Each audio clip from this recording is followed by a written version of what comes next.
কতবার লা হাওলা ওয়ালা কুওয়াতা ইল্লা বিল্লাহ পড়লে আল্লাহ তাআলা আপনার মনের সকল আশা আল্লাহ তাআলা পূরণ করবে? কতবার পড়বেন? উবাদা ইবনে সামিত রাদিয়াল্লাহু তাআলা আনহু থেকে বর্ণিত বুখারীতে 1089 নম্বর হাদিসে এসেছে, রাসূল সাল্লাল্লাহু আলাইহি সাল্লাম বলেন, যে ব্যক্তি লা হাওলা ওয়ালা কুওয়াতা ইল্লা বিল্লাহ পড়ে আল্লাহ তাআলার কাছে দোয়া করবে, আল্লাহ তাআলা তার দোয়াটা কবুল করবেন এবং গুনাহ থেকে ক্ষমা প্রার্থনা করলেও আল্লাহ তাআলা তার গুনাহগুলো মাফ করে দিবেন। লা হাওলা ওয়ালা কুওয়াতা ইল্লা বিল্লাহ, একেবারে সহজ। যত দোয়া আছে সব দোয়াগুলোর ভেতরে একেবারে সহজ। আমরা সবাই যারা পারি মোনাজাতের আগে পড়বেন, আর আল্লাহ তাআলা আপনার দোয়াটা উস্তুজিব কবুল করে নেবেন। আমরা স্পেসিফিক জানবো ইনশাআল্লাহুল আজিজ। রাসূল সাল্লাল্লাহু আলাইহি সাল্লামের বুখারীতে হাদিস এসেছে, উবাদা ইবনে সামিত রাদিয়াল্লাহু তাআলা আনহু থেকে বর্ণিত হাদিসটি আমি আপনাদের সামনে পেশ করেছি। আবু যর গিফারি রাদিয়াল্লাহু তাআলা আনহু থেকেও বর্ণনা, রাসূল সাল্লাল্লাহু আলাইহি সাল্লাম তিনি বলেন, আমাকে একবার রাসূল বলেন, আমি কি তোমাকে জান্নাতের গুপ্ত ধনগুলোর একটি সন্ধান দেব না? আবু যর গিফারি বললেন, ইয়া রাসূলুল্লাহ, অবশ্যই।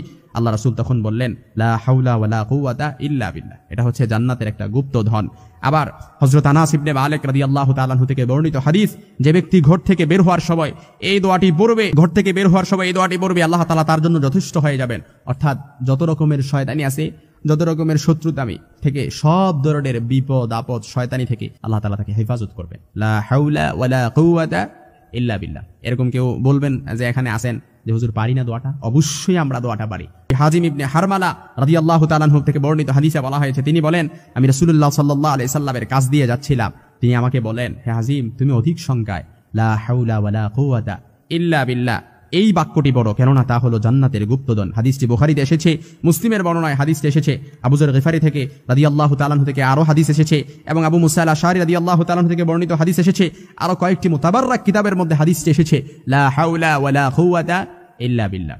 দোয়ার আগে, মুনাজাতের আগে কতবার পড়বেন স্পেসিফিক আর স্পেশালি ভাবে, যেহেতু রাসূল সাল্লাল্লাহু আলাইহি সাল্লাম বলে যায়নি, এজন্য আমরা ওই রাসূল সাল্লাল্লাহু আলাইহি সাল্লামের আরেকটি হাদিস থেকে আমরা এর সমাধান নিতে পারি। রাসূল সাল্লাল্লাহু আলাইহি সাল্লামের এই বাক্যের ফজিলত সম্পর্কে, যেটা হাজিম ইবনে হারমালা রাদিয়াল্লাহু তাআলা আনহু বর্ণনা করেছেন, তিনি বলেন, রাসূল সাল্লাল্লাহু আলাইহি সাল্লাম এই বাক্যটি লা হাওলা ওয়ালা কুওয়াতা ইল্লা বিল্লাহ, এই বাক্যটি অধিক সংখ্যায় বেশি বেশি পড়তে বলেছেন।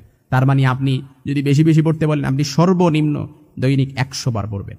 আপনার কোনো আশা আকাঙ্ক্ষা, কোনো বিপদে আছেন, কিংবা কোনো কিছু আল্লাহ তাআলার কাছে বলছেন, কবুল হচ্ছে না, লা হাওলা ওয়ালা কুওয়াতা ইল্লা বিল্লাহ 100 বার পড়েন। এটা একেবারে পরীক্ষিত আমল।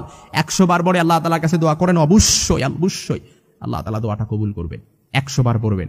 এর আগে এবং পরে কয়েকবার দুরূদ শরীফ পড়ে নেবেন, মাঝখানে 100 বার লা হাওলা ওয়ালা কুওয়াতা ইল্লা বিল্লাহ এটা পড়বেন। ইনশাআল্লাহুল আজিজ আপনি যা চান আল্লাহ তাআলা সব কিছু কবুল করে নেবেন। আশ্চর্য রকমের ফলাফল আপনি পাবেন ইনশাআল্লাহুল আজিজ। এই যে আশ্চর্য ফলাফল যা পাবেন আপনি কখনো কল্পনাও করতে পারবেন না, যে আপনি লা হাওলা ওয়ালা কুওয়াতা ইল্লা বিল্লাহ পড়ে আপনি আল্লাহ তাআলার কাছে দোয়া করছেন, আর দোয়াটা আল্লাহ তাআলা কিভাবে যে কবুল করে নিজে আপনি কল্পনা করতে পারবেন না। লা হাওলা ওয়ালা কুওয়াতা ইল্লা বিল্লাহ, এই যে লা, লাম আলিফ জবর লা, এই লা এর মধ্যে এক আলিফ টান দিবেন।